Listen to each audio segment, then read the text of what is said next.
Hello, I'm Nick Luck. And I'm Rosie Tapner. And together we'll be presenting coverage of this year's Burghley Horse Trials, streamed live and exclusive over 5 days on Burghley TV. Yes, for just £20, a Burghley TV subscription will give you an access all areas pass to the heart of the action, from the very first horse inspection to the final trophy lift, and so much more. Our 5-star event coverage includes exclusive previews, live interviews, expert analysis, behind-the-scenes content, celebrity guests, and masterclasses with Carl Hester and Yogi Breisner. And when the event coverage stops, we keep going, hosting an evening highlight show, Today at Burghley, where we will review the best of the day's action with studio guests, as well as taking a look at what else has gone on around the event. And if that wasn't enough, on Friday you'll be able to watch live coverage of the Dubarry Burghley Young Event Horse Final. All this direct to your laptop, tablet or TV for just £20. So don't miss out. Head to the Burghley website and subscribe today. See you there.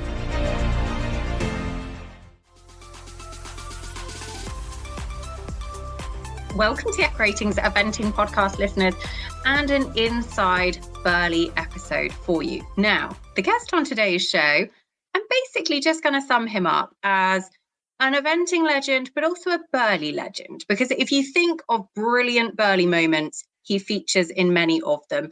Andrew Nicholson, welcome to the show. Thank you very much. It's a pleasure to be here with you.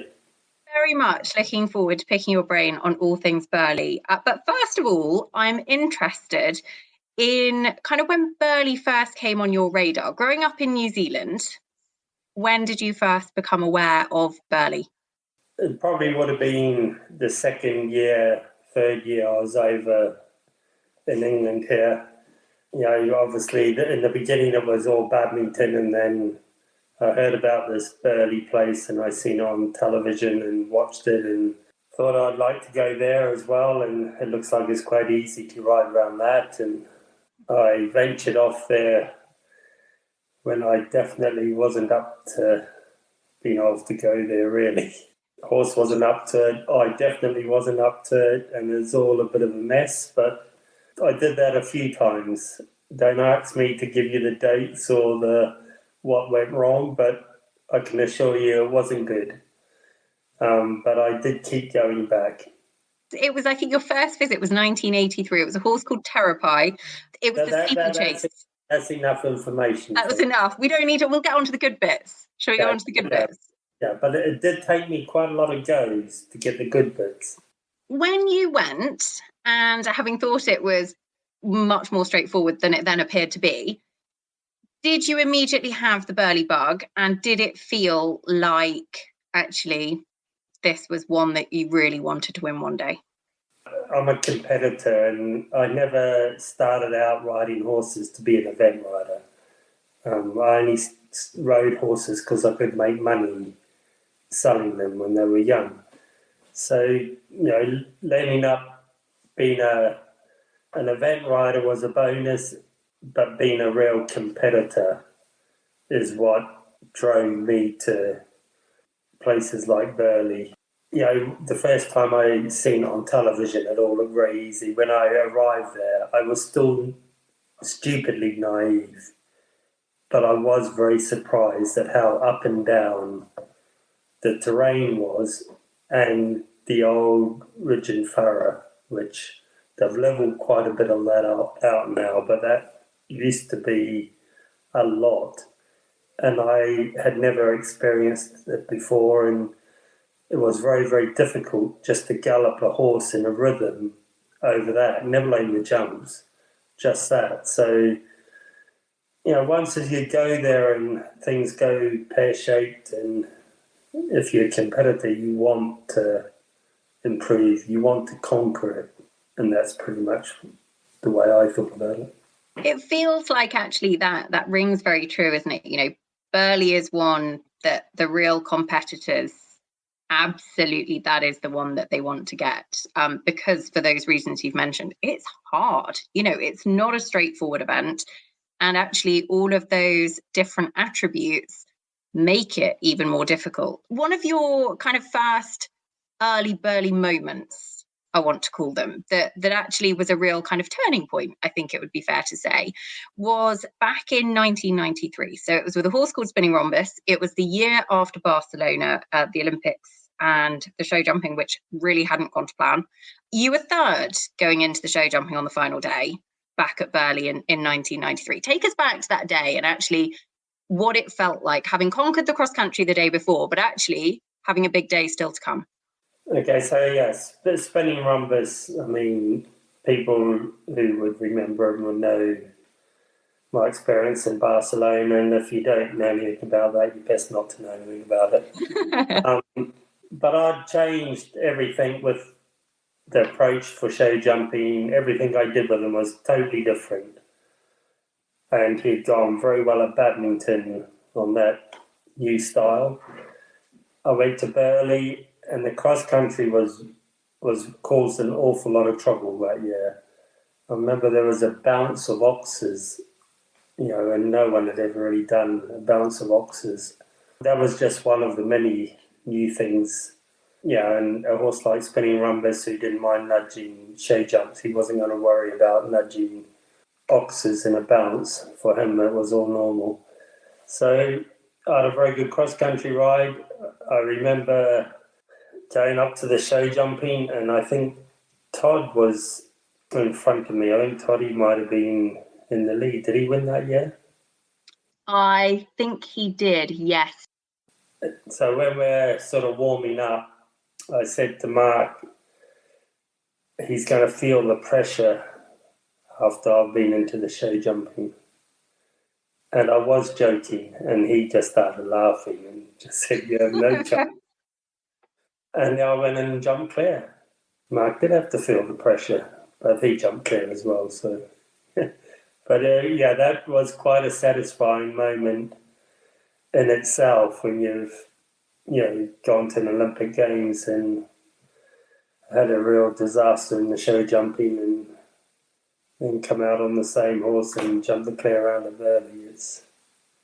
That was quite a day. Is jumping a clear round on the final day at Burghley the same as jumping a clear round on the final day of other 5 stars? Or does it feel different? No. Whatever big competition is, if you jump clear and you're in it to win it, it feels very, very good. But Burghley is a very difficult arena. People think it's very flat, but it has got quite a up and down bit in it. And even in the bits that look quite flat, when you ride in there, quite up and down. And it's a hard place for event horses to jump good rounds. What was the secret? What did you change coming into Burghley that year? I stopped jumping them. I had help up to Barcelona. After Barcelona, a lot more help. And took him to Luis Severa, who went on to be my trainer for show jumping. Luis was top show jump rider for Spain. He also did eventing. And he said to me in Barcelona after my show jumping, he was one of the few people who said, if you want any help, I come to England quite a bit because my event horses are kept in England, and I'd happily come and have a look. So I took him up on the offer and took the horse up to Lars Cederham's where Lewis kept his event horses. I jumped the horse over a few jumps.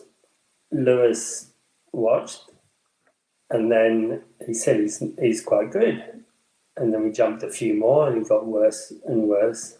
So Lewis hopped on, and he was even worse with Lewis. But what I had noticed was that for 6 jumps with me at a new place, he was very good. At home, he was always good for 6 or 7 jumps.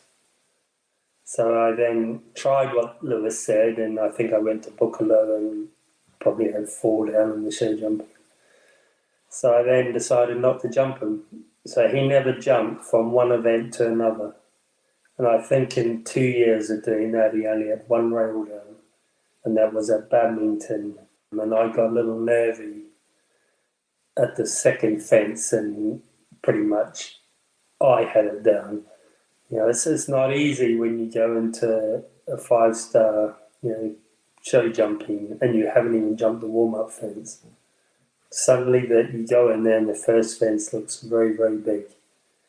But, it worked for him, and he was going around even at the one-day events. I probably did 2 advanced one-day events before each of the big ones. He jumped clear and he used to be bucking and squealing around the bends like he was very pleased with himself. So it's not the sort of thing you can do with a young horse, but he is an older horse. He knew what all the jumps were, and I think he only had a certain amount of jumps in him, and don't waste them outside. I have to admit, the bravery to go into a 5-star show jumping round, particularly for the first time, actually, and not having jumped anything outside, is huge. But I'm really interested that he then was very pleased with himself. And actually, I imagine it was quite a turning point for his confidence of kind of going in and feeling like, actually, I can do this. I think it's a more big turning point for my confidence. Because I can assure you, after Barcelona, the confidence wasn't very high. It was great. There's a great feeling, and on a horse who suddenly felt like he was doing everything right and was very pleased with himself. It's not the sort of thing you can do with young horses, and I tried everything else. I had nothing to lose, so it was very easy to do it. I didn't tell anyone what I was doing, because then you look very stupid, don't you, if it goes really pear-shaped. I didn't have any coaches, so no one was worried or embarrassed if I go in and boot them all out when I haven't jumped a jump outside. The fact people didn't know I didn't even jump him at home. He never jumped from one event to another. So I hear people talk about now how horses have to be jumped regularly for their muscle strength and all that. He could go from big event to big event without jumping a single fence. And I've done it with probably 3 others who have been good horses as well. It comes down to that horsemanship aspect as well, of kind of recognising when something like that might work. I'm interested in the confidence side of things, because you are out and out a competitor. That is what has driven you throughout your career. How did you come back from that level of blow to the confidence? It's probably the stubbornness in me, I would think.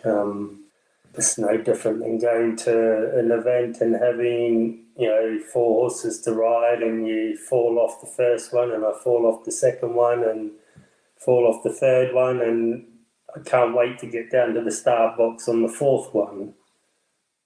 Whereas, really, if you're in your right mind, you wouldn't want to go to the start box, would you? But it's like you want to show that you can do the course for your own peace of mind. The fact is the competition against other competitors goes out the window. It becomes a competition with yourself and the course. Yeah, it's stubborn mind, I think. It served you very, very well. Early 1995, your first 5-star win, that was with Buckley Province. He wasn't a horse I don't think you knew overly well, because he'd been produced by Lynn Bevan. So when you got on him, did he feel like actually this was a horse that you could potentially go and win your first 5-star on? No, he was a very small, light frame. Spinning Rumbus was very, very small, but quite a strong, small. Buckley Province, I could have picked him up and carried him. He was a proper little thoroughbred. What struck me in the beginning was how beautiful he was to ride on the flat. I mean, Buckley Province, and I had another horse arrive at the same time called Cartoon. The 2 of them were beautifully trained and beautiful to ride on the flat. I got quite nervous riding them at home on the flat because I thought I was going to wreck them. The 2 of them arriving at the same time taught me an awful lot about dressage, and it was through Pepper Funnel head Cartoon and Lynn Bevan had Buckley Province, and they both were beautifully schooled, and I could do dressage and sit up straight and be as soft as I could feel I could be when I normally would have been wrestling horses and being quite strong on them. And the first competition I took Buckley Province to, he felt very nice in the dressage. What he didn't feel happy at was going at the speed I wanted to go at on the cross country. He could gallop, but he felt like when I was coming to a fence, he kept dropping back and I kept kicking him in. I'm a bit embarrassed to say this, but I had 2 falls at Gatcombe in the advanced. It takes a bit of doing on a horse that goes and wins Burghley afterwards. But that was through sheer me kicking him in them because he had gone good dressage, good show jumping, and I wanted him to go inside the time, and he was telling me I was going at the fences far too fast, and we got through that. I took him to Germany, I think, and he won something there, and then we got an understanding with each other, and he felt very, very good around Burghley. I was very surprised that I, was up where I was, because I wasn't used to being in that position at a place like Burghley. And I won't say I was confident in the show jumping, because you can never be too confident in that bit, but I knew if I could ride him as well as I could, he could jump. He had a bit of his own technique, but he basically was very careful. It was a great day, and that was the one competition where I thought I can compete at the very top level now. I've made it. It's so interesting, isn't it, that actually that sort of success at the very highest level actually only drives you to want more, and kind of give you that belief and that drive to keep fighting for it. Yeah, it is. It's competitors, isn't it, in all walks of life. They're driven by just the competitive nature of whatever they're doing. Mr Smiffy, in the year 2000, I think has given us one of the most iconic Burghley moments. It was the year that you became known as Mr Stickability, because there is a completely brilliant moment cross-country where I think you're basically doing a headstand on his neck in the middle of a cross-country course, and you somehow manage to get back in the plate and gallop off like literally nothing has happened. Take us back to that moment. Did it feel, we've obviously looked at it on slow-mo, on repeat, on Instagram since then. Did it feel that dramatic at the time? No, it all happens very quick, and what went through my mind as soon as I was back in the saddle was how am I going to do the rest of the course, because I dropped my stick. And the very next, I think, is the Maltese, whatever they were up there, there was a corner. And normally I would put the stick in the hand wherever the corners are coming up, and just give the horse a little tap on the shoulder just to say, you're going to keep straight. And the first thing that went through my mind when I was back in the saddle, I didn't even have my stirrups back, was I've dropped my stick, how am I going to get around the rest of the course? I've seen it on the, like you say, slow-mo and whatnot. It's not a proud moment. I don't know whether I was going for one less or one more or whatever, but I was lucky the horse picked his head up at the right time and put me back in and had the will to stay on his own feet. It's so interesting of kind of, it's not a proud moment, because obviously you don't want to nearly fall off, but actually many other riders would have done. You've had a few misses of kind of almost going in your time, and somehow managed to bring it back from, the near impossible moment, which plenty of other riders, that would never have happened. They would have just gone, and we would be looking at an elimination, or, whether they would have been able to carry on and continue when that was allowed. Has it always been that you have been particularly good at rescuing yourself if that situation does arise? I started by riding young horses. I worked for two people who broke in horses, mostly racehorses. So I would ride 10, in the morning for one trainer. So I was the first rider. I would ride them for 2 weeks until the jockeys could ride them. And no one taught me. I went in and they put me on one and I got bucked off 3 or 4 times in a row off a colt. The man just stood and watched as I got back on again, bucked off again. And then the next one was a filly. She bucked me off 3 times. And back in next morning, got bucked off each one once. Third day, I'd go to the track, ride round the track. Other riders coming past me. It's a tough learning curve. I was 15. I then I did that for a few months, and then I went to another person who was a professional horse breaker, and I used to do 10 to 20 for him. And this was all before 2 o'clock in the afternoon. So, I got quite good at riding them young ones. They could buck, and I learned that as long as I could see their ears, I had a chance. It didn't matter where I was, as long as I could see their ears. So I would watch the ears all the time. And that's how I did the cross-country bit. As long as I could see the ears, follow the ears. When you can't see those, it's best to bail out. That's amazing, because there'd be plenty of people that wouldn't have even had the headspace to look for the ears, even if they knew that's what they were meant to be looking for.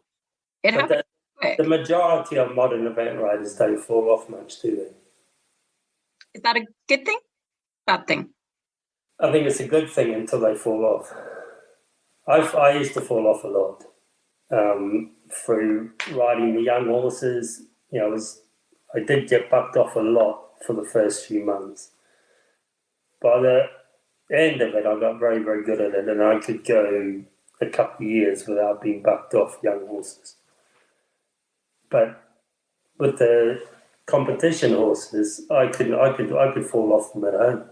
I would put them in such tricky positions in training, which in those days there weren't cross-country schooling courses. So you'd make things at home which you wouldn't dream of making now. It's a totally different job altogether. Everyone's got body protectors, big hats. At home it was no hat, no body protector. You learn to look after your head when you're going through the air. It's not a healthy way to do it, but it's how I was brought up. You learn the hard way. You learn that it hurts. Yeah.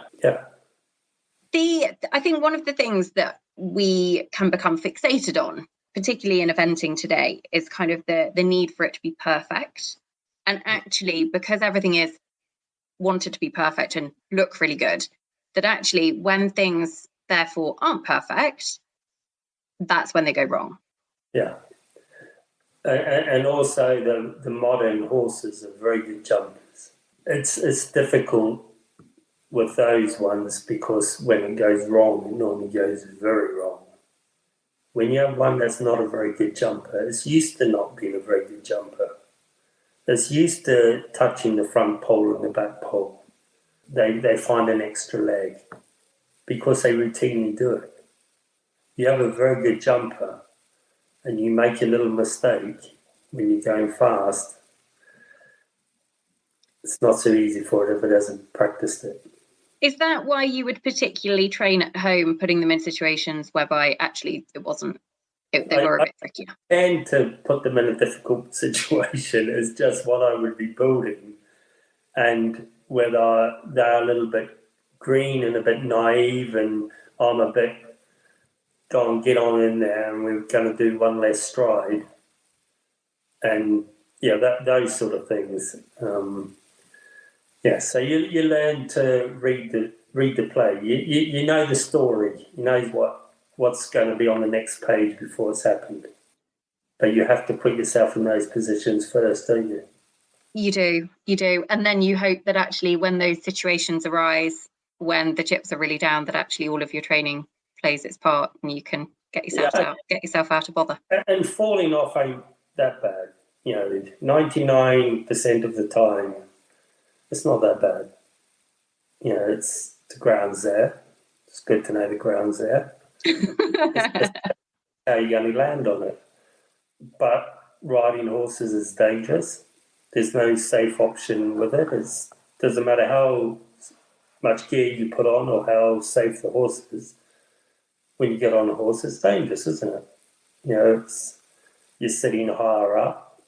If you put a stool on a table and ask most people to hop up and sit on the stool and you'll shake the table, they would refuse to, and yet they happily hop on a horse.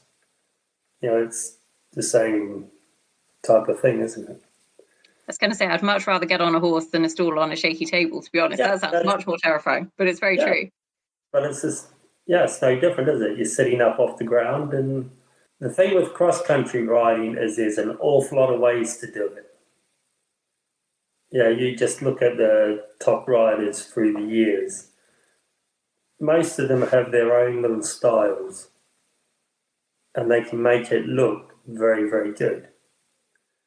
And with proper cross-country riding, there's no set distances if the ground is undulating. What can walk 3 strides can ride 4 strides, or can ride 4 strides when you think it's 5 strides, when it's up and down. And, horses can do all sorts of clever things if the riders give them the freedom to do it, but also the pace or the power or whatever they need. There's a lot of ways to do cross-country riding. We talk a lot about a burly horse, in inverted commas. What is a burly horse? Some horses we kind of look at and we feel like actually they would be really suited to burly. You've ridden lots of horses and you've ridden lots of horses around burly. To you, what is a burly horse? For me, it's the stamina and the sharpness of their mind. Other 5-star events, if you get to within 3 minutes of home, unless you make a stupid mistake, they normally can cope with it. Burly, I've made some real howlers quite near the end on horses that have been going very well, fast, and it's probably their first time there. And it's basically because I've been going fast and they're running out of fuel. They're not tired. People watching wouldn't know. And the feeling on them, you don't feel like they're tired, but their mind is getting tired. And that, I think, is the terrain. I could name a 3 that I made a howler on, probably 1.5 minutes from home at Burghley, and they've gone very well. And people watching them wouldn't have even known. It's not like they were looking tired and cantering up and down on the spot. They're galloping very smoothly. But just with the terrain and the ups and downs, the jumping towards the end, they're not quite sharp enough for what I've been asking them to do.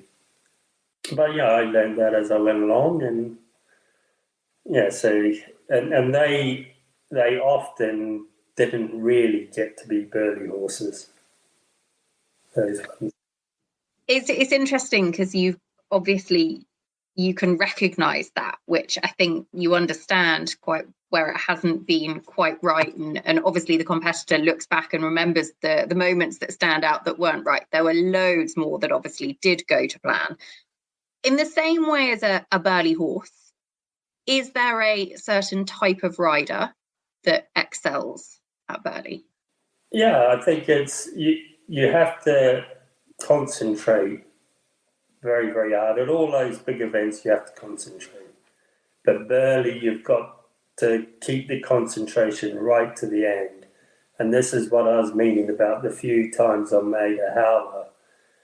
The horses are getting tired mentally, I think, rather than physically. But it's probably because physically they're starting to get tired, so mentally they become tired as well. But it's the same for the riders. You know, you have to be knowing what's coming next, you know, respecting the up and down bits or whatever, you know, not thinking I can just start chasing for home now. You have to keep thinking we're not at the finish. And as a rider, how do you tackle the terrain at Burghley? And so much as there are so many lumps and bumps, and I would imagine you know plenty of blades of grass at Burghley, much more than other people who would literally do not even know they exist. yeah, and I'd always run through the course in my mind, even when I'd be about to go in the start box. I'd be quickly going through the course, you know, jump 1, 2, mind the little mound, go to the left of that, down the little valley over 2. You know, these type of things, which, you know, people would think, no way can you run through the course in your mind in 2 minutes. No problem whatsoever. And you know every little bump, and so it's become second nature when you're going around the course. It's just practice and more practice. I was lucky to be able to do it so many times that, you know, it's now that I'm older, I started to appreciate I'm there to entertain the public, and I used to love that. I used to love the feeling that I'm there to entertain them. I think it made me ride better. I'm wanting to ride very well. I'm wanting to entertain them, and yeah, it's quite a privilege, isn't it, to be able to go out on stage in front of all those people and do what you do. How does the Burghley crowd and the fans at Burghley compare to other major events? I always got the feeling going around like they were very knowledgeable. Even if they weren't, they felt to me like they were very knowledgeable, and that's why I wanted to do a good job for them, is because they knew when it was good. They would be very quiet as you come to a fence. If you made a bit of a hairy jump, you got a few oohs and ahs, but very respectful of what you were doing, and I felt like they were appreciating it. And, you know, even the times when I've leant up, having to pick myself up off the ground, you know, they're not laughing and telling you you're useless or whatever. That's, you know, the day's come to an end there, and never mind, you can go back and get another one. I've been very lucky to be able to go around somewhere like Burghley, and as you're going around concentrating, being competitive, but also appreciate these people who have paid to come. I thought they'd just come to see me, actually. They probably had. Plenty of them probably had, to be fair, Andrew. You have had, I think, something mad, like 26 top 10 finishes at Burghley, which is more than any other rider since the event started back in 1961. You also are the only person to have won it 3 times in a row on the same horse. Avebury, I mean, I think Avebury was the only horse to have actually won back-to-back Burghleys in the first place, and he made it 3 in a row. He was a remarkable horse, an absolute, I mean, I'm going to say it, a Burghley horse. When you first had him, when he first came to you, did he stand out to you as one that actually that was going to be a venue that he would excel at? No, I bred Avebury, so I rode the father Jumbo. I rode his mother as well. I then sold him as a 4-year-old. He went to show jump with a good friend of Wiggy's. He jumped him for a couple of years. Then he came back and Wiggy rode him. She won a few novices on him. And then I persuaded Rosemary Barley to buy him. I didn't think he would be a Burghley horse, but he was a nice horse and nice mover, nice jumper. A lot of people would have looked at him and thought he's not a top event horse. He wasn't overly big. Looked a little bit chunky, perhaps, but the mother was bred to be a flat horse, raced on the flat, raced over hurdles. The father, Jumbo, was probably one of the most successful event stallions. He was an Irish draft breeding, but I'd ridden him in the Leon Bonge and Buccalo, and he could gallop and jump. And it is quite extraordinary that he lent up. He could go around Burghley, and I used to feel like I was doing a demonstration. I had to make myself concentrate on him because he used to make it feel like it was just so easy. The little ups and downs that most horses struggle to gallop over. He felt like he was in a fairground. He thought he was having a well of a time. Very, very strange that a horse of his build used to go around there like it was nothing. Very exciting to ride around there. I was going to say, are they the moments that you actually get? Do you get to enjoy riding around, or do you enjoy it afterwards? No, riding around at the time, it's like I said, I had to make myself concentrate. Whereas I think most times I rode him there, I rode Nereo as well, and Nereo hated it. Nereo was big, long striding, and it felt like always the ups and downs, I got them on a wrong stride. And he just did it because he was honest, tough, and he knew that was his job. He just had to do it. And then, you have Avebury, he's his workmate. They work together, they gallop together, they do everything together. He would whiz around like it was party trick for him, and then Nereo would have to work overtime but could do the same job. Very strange with Avebury.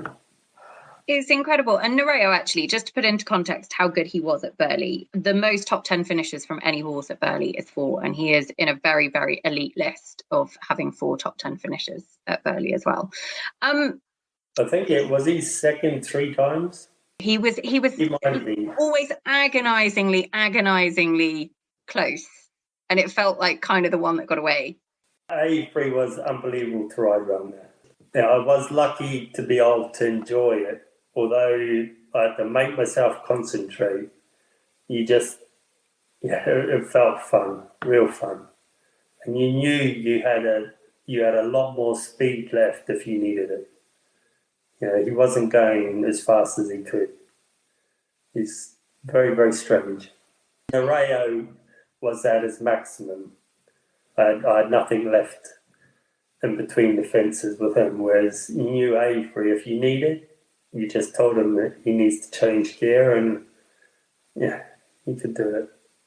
Would he do that elsewhere, or was it particularly Burghley? Barbury's similar terrain, isn't it, to Burghley, and he was around there like it was a game as well. What does it mean to his owners, to Mark and Rosemary Barlow? Because they have been massive supporters of yours back to the Spinning Rhombus days. Barcelona was tough for them as well. And, you'd had some great days, but actually to win their first 5-star in 2012. Yeah, and great for me to feel like I've, got them a big winner, and to do it 3 times in a row is really special. But the Barlows were unbelievable to me. They were the ones who stuck beside me when I got Spinning Rhombus, was young. No one else wanted him. When he got to the bigger level, they had quite a bit of pressure, I think, to put a British rider on him. They stuck with me, and although I had a disaster in Barcelona, it still was the horse who attracted owners for me. It got me to, Spinning Rhombus got me to the big events. I went to World Championships in Stockholm, was 4th on him when he was very young, and he was the main stepping stone, all because of Rosemary and Mark Barlow. Going back to your last Burghley in 2018, you finished on the podium. You were third with Swallow Springs, clear and inside the time. Again, cross country, it was something that you did a lot at Burghley. Did you know that was going to be your last Burghley cross country round?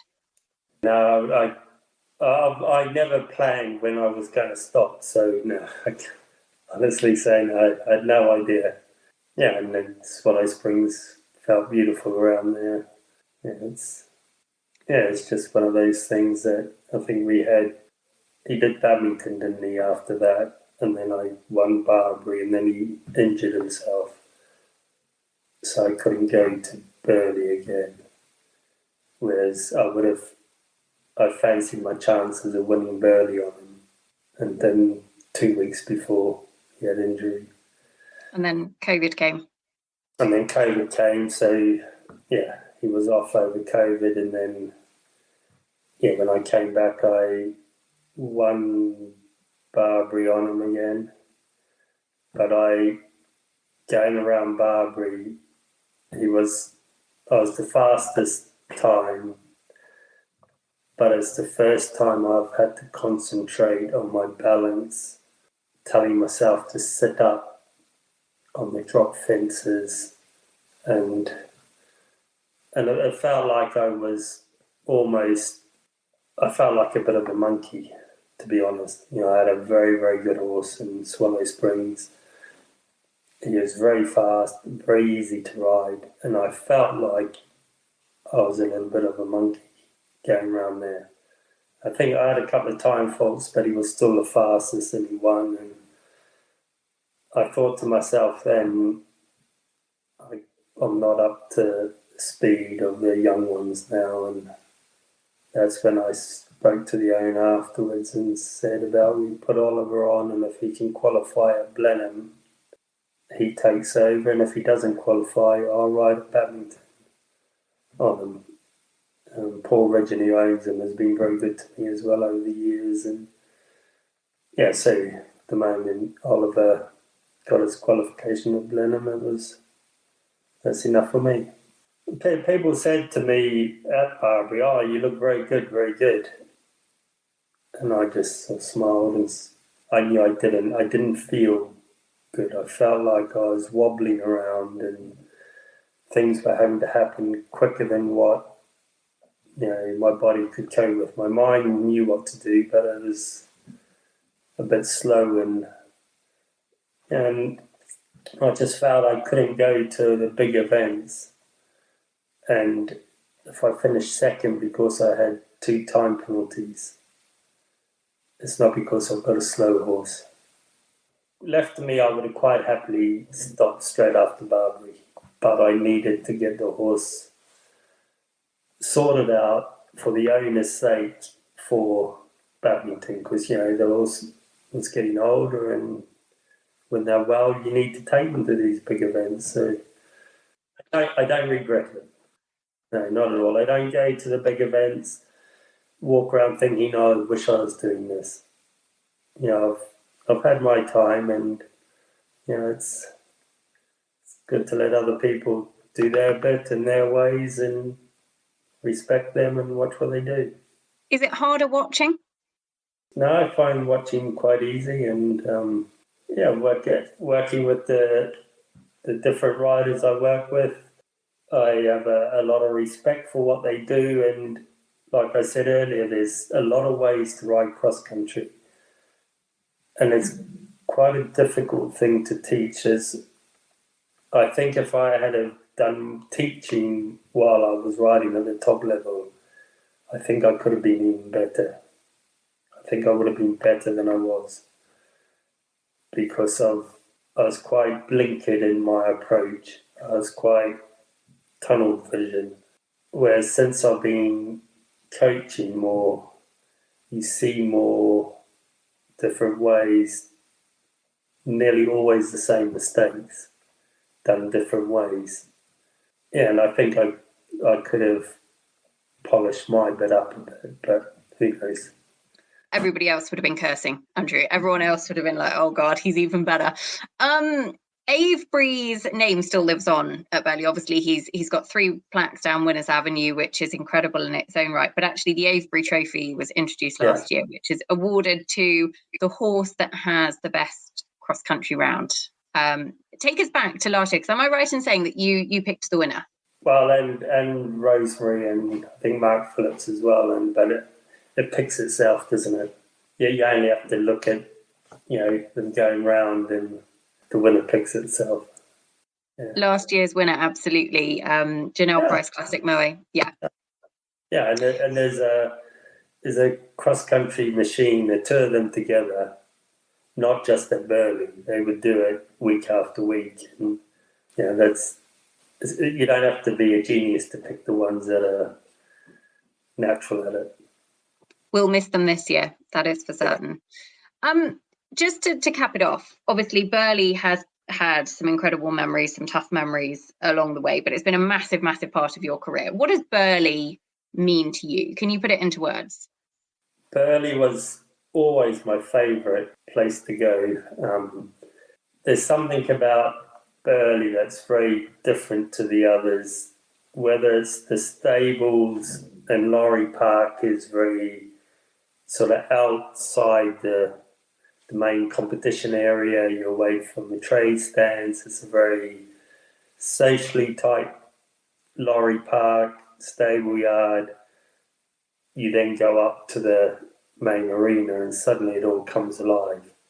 But when you finish your competition, you go back to the peace and quiet and normality of the stable yard. A lot of the other big ones don't quite have that, sort of full on all the time, whereas Burghley has a very country feel with it.